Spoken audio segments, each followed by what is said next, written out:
नमस्ते बच्चों। आज हम पढ़ने वाले हैं कार्यपत्रक 21। इस कार्यपत्रक में हम संबंधबोधक शब्द सीखेंगे और उनको वाक्यों में सही प्रयोग करना समझेंगे। ये कार्यपत्रक वस्तुओं, व्यक्तियों और स्थानों के बीच संबंध कैसे बताया जाता है इसके बारे में हमें सिखाएगा। तो चलिए बच्चों शुरू करते हैं। कार्यपत्रक 21 व्यावहारिक व्याकरण, संबंधबोधक शब्दों का उपयोग कर पाना। संबंधबोधक शब्द की परिभाषा ये होती है बच्चों, जो शब्द दो वस्तुओं, व्यक्तियों या स्थानों के बीच संबंध बताते हैं उन्हें संबंधबोधक शब्द कहते हैं। जैसे के ऊपर, के नीचे, के पास, के साथ, के बिना, के सामने, के द्वारा को एक एक करके समझते हैं। प्रश्न संख्या 1, रिक्त स्थानों में उचित संबंधबोधक लिखकर वाक्य पूरा कीजिए। दिए गए कुछ शब्द हैं की अपेक्षा, के द्वारा, के किनारे, के संग, के ऊपर। इन शब्दों को हमारे को रिक्त स्थानों में पूर्ति करना है। प्रश्न संख्या क, छत के ऊपर मुर्गा बैठा है। ख, नदी के किनारे साधु की कुटिया है। ग, मोहिनी अपने भाई के संग स्कूल जाती है। प्रश्न संख्या ग, मुझे सेब की अपेक्षा आम अधिक पसंद है। अभी लेते हैं प्रश्न संख्या 2। दो वाक्यों को जोड़कर वाक्य बनाएं। तो हमारे को दो वाक्यों को जोड़कर एक वाक्य बनाना है। तो प्रश्न संख्या क, गोलू थक गया था, वह सो गया है। तो इसका एक वाक्य होगा, गोलू थक गया था इसलिए वह सो गया था। ख, यह हिंदी की पुस्तक है, मुझे ये पसंद है। मुझे ये हिंदी की पुस्तक पसंद है। इसका एक वाक्य यह होगा। ग, वह बहुत तेज चली, वह घर जल्दी पहुंची। तो इन दो वाक्यों का एक वाक्य होगा, वह बहुत तेज चली इसलिए घर जल्दी पहुंची। प्रश्न संख्या ग, आज बहुत बारिश हो रही है, ओले भी गिर रहे हैं। इसका एक वाक्य होगा, आज बहुत बारिश हो रही है और ओले भी गिर रहे हैं। इस प्रकार से हमने दो वाक्यों के एक वाक्य बनाए। प्रश्न संख्या 3, दिए गए खालिस्तान में उचित अव्यय शब्द लिखकर वाक्य पूरा कीजिए। प्रश्न संख्या क, श्रुति और नेहा पढ़ रही थी। प्रश्न संख्या ख, परिश्रम से पढ़ाई करो ताकि परीक्षा में सफल हो सको। प्रश्न संख्या ग, राम तो आया लेकिन श्याम नहीं आया। प्रश्न संख्या घ, जब सर्दी पड़ती है तब गर्म कपड़े पहनते हैं।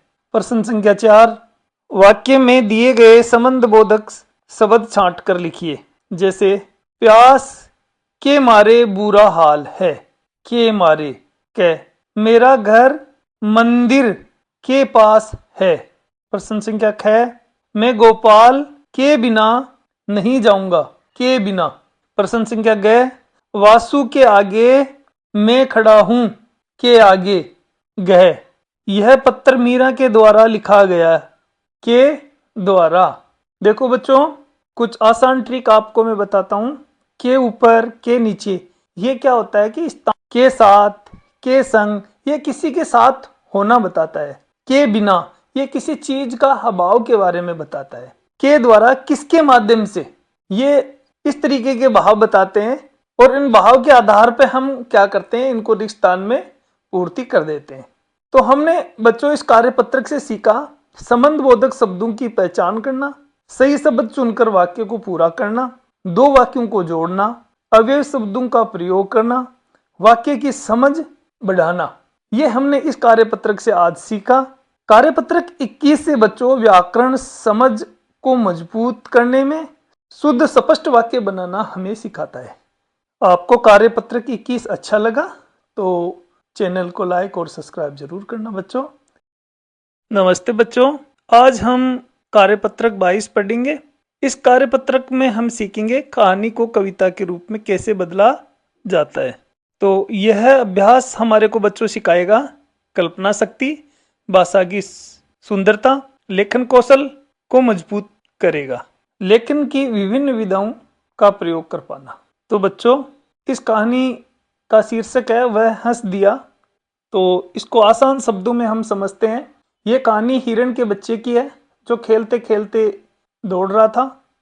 वह बहुत खुश था और सबसे आगे निकलने की कोशिश कर रहा था, लेकिन रास्ते में पत्थर से ठोकर लगने पर वह क्या किया, गिर गया और रोने लगा। उस समय उसके दोस्त बंदर, भालू और उसकी माँ उसकी मदद करते हैं। माँ उसे प्यार से समझाती है, सब हंसते हैं और दुख का माहौल खुशी में बदल जाता है। इसलिए कहानी का नाम है वह हंस दिया। तो बच्चों, शुरू करते हैं कहानी को पढ़ना। हिरन का बच्चा दौड़ रहा था। वह खरगोश से आगे था, वह हाथी से भी आगे था। वह नाला फांद गया, खंडर भी पार कर गया। मैदान में पत्थर पड़ा था, ठोकर लगी तो गिर पड़ा। पैर में चोट लगने से रोने लगा। बंदर ने पैर सहलाया, वह चुप न हुआ। बालू दादा ने गोद में उठाया, वह चुप न हुआ। माँ आई, वह बोली, चलो पत्थर की पिटाई करते हैं। हिरण का बच्चा बोला, नहीं, उसे मत मारना, वह भी रोने लगेगा। माँ हंसने लगी, खरगोश हंसने लगा, सब हंसने लगे। कहानी का सार बच्चों आपको मैंने पहले ही बता दिया था। ये जो ऊपर अपने को कहानी दी गई थी, ऊपर लिखी कहानी को कविता के रूप में लिखिए। तो इसको कविता में कैसे बदलते हैं? कविता में बदलने के लिए कुछ बातों का ध्यान रखना चाहिए। वो बातें ये हैं, कविता की कुछ पंक्तियां छोटी होती है, भाव वही रहे, शब्द बदले जा सकते हैं। लुक और ले का ध्यान रखना होगा। सरल और मीठी भाषा होनी चाहिए। एग्जाम्पल दिया है, इस तरीके से हमारे को कविता में बदलना है। जैसे, दौड़ रहा था हिरन का बच्चा, अच्छा अच्छा मन का सच्चा, भाग रहा था खरगोश से आगे, और वह था हाथी से भी आगे। लाइन का अर्थ ये होता है बच्चों, हिरन का बच्चा खुश और चंचल था और खुद को सबसे तेज समझ रहा था। सबसे आगे दौड़ रहा था तो खुद को अपने आप से या सबसे तेज समझ रहा था। तो ये कहानी इस तरीके से है। शुरुआत से हम दोबारा से लिख रहे हैं। दौड़ रहा था हिरन का बच्चा, अच्छा अच्छा मन का सच्चा, खरगोश से आगे था भागा, हाथी से भी आगे निकला। आगे है, नाले के ऊपर कूद लगाया, खड़े को भी पार कराया, मैदान में था पत्थर पड़ा, ठोकर लगी तो गिर ही पड़ा। तो खेल खेल में दुर्घटना हो गई। इस लाइन का भाव ये निकलता है। आगे देखो बच्चों, पैर में चोट लगी जब भारी, रोने लगा आंखों में धारी। बंदर ने उसका पैर सहलाया, पर वह चुप न हो पाया। भालू दादा गोद उठाए, फिर भी आंसू रुक न पाए। माँ जब आई बोली प्यार से, चलो पत्थर को मारे मार से। तब माहौल है वो दुख खुशी में बदल गया। हिरण का बच्चा बोला धीरे, नहीं माँ वह ठीक नहीं रे। वह हंस दिया, रोना भूला, हंसी में सारा दुख था गुला। माँ हंसी, खरगोश हंसा, बंदर भालू सबका मन बसा। सब हंसने लगे, उस पल में खुशी भर गई पूरे वन में। इस प्रकार से भाव ये निकलता है, अंतिम समय दुख का भाव खुशी में बदल गया। तो बच्चों, इस कार्यपत्रक से हमने सीखा कहानी को कविता में बदलना, भाव को बनाए रखना, सरल तुकबंदी, संवेदनशीलता और करुणा, खुशी और सहानुभूति का महत्व। इस प्रकार से सरल वाक्य हमने बनाए इस कविता के। कार्यपत्रक 22 बच्चों को एक तरह से ये रचनात्मक बनाता है, भाषा को सुंदर बनाना सिखाता है, भावनाओं को शब्दों में डालना सिखाता है। तो बच्चों, आपको कार्यपत्रक 22 अच्छा लगा तो चैनल को लाइक और सब्सक्राइब जरूर करना। धन्यवाद बच्चों, मिलते हैं अगले कार्यपत्रक। नमस्ते बच्चों, आज हम कार्यपत्रक 23 पढ़ेंगे। इस कार्यपत्रक से हम कहानी गद्यांश को ध्यान से पढ़कर समझना, प्रश्नों के सही उत्तर देना, शब्दों के अर्थ, रिक्त स्थान, शुद्ध शब्द और वाक्य निर्माण करना सीखेंगे। तो ये कार्यपत्रक हमारी पढ़ने की समझ और भाषा ज्ञान को मजबूत करेगा। तो चलिए शुरू करते हैं कार्यपत्रक 23। गद्यांश या पद्यांश को पढ़कर समझ के साथ प्रश्नों के उत्तर दे पाना, कहानी कविता की समझ का उपयोग कर पाना। तो चलिए बच्चों शुरू करते हैं। किसी जंगल में एक हरा भरा पेड़ था। उस पेड़ पर बहुत से पक्षी अपना घोंसला बनाकर रहते थे। उन पक्षियों में एक तोता भी था, वह शाकाहारी था। अन्य पक्षी तो फल फूलों के साथ 7 कीड़े मकोड़े भी खा लेते थे, परंतु वह तोता केवल पेड़ के फल फूल खाकर ही संतुष्ट रहता था। एक दिन उस जंगल में एक शिकारी आया। हरे भरे पेड़ पर तरह तरह के पक्षियों को बैठा देखकर उसने शिकार करने की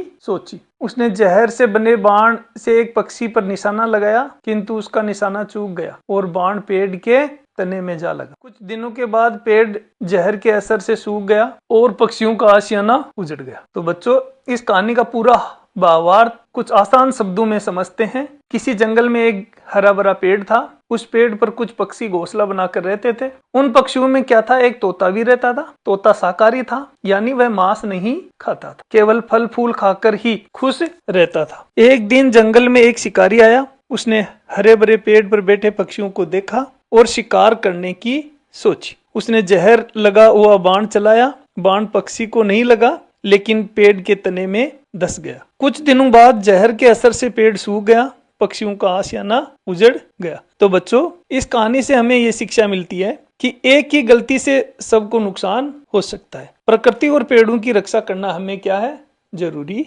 है। तो इसी कहानी से हमें कुछ प्रश्न दिए गए हैं और इन प्रश्नों उत्तरों का आसान विश्लेषण हम करते हैं। चलिए शुरू करें। प्रश्न संख्या 1, दिए गए विकल्पों में से सही उत्तर चुनिए। प्रश्न संख्या क है, जंगल में कैसा पेड़ था, हरा भरा। प्रश्न संख्या ख, तोता कहाँ रहता था, पेड़ पर। प्रश्न संख्या ग, पेड़ पर पक्षी क्या बना कर रहते थे, घोंसला। प्रश्न संख्या घ, तोता शाकाहारी था।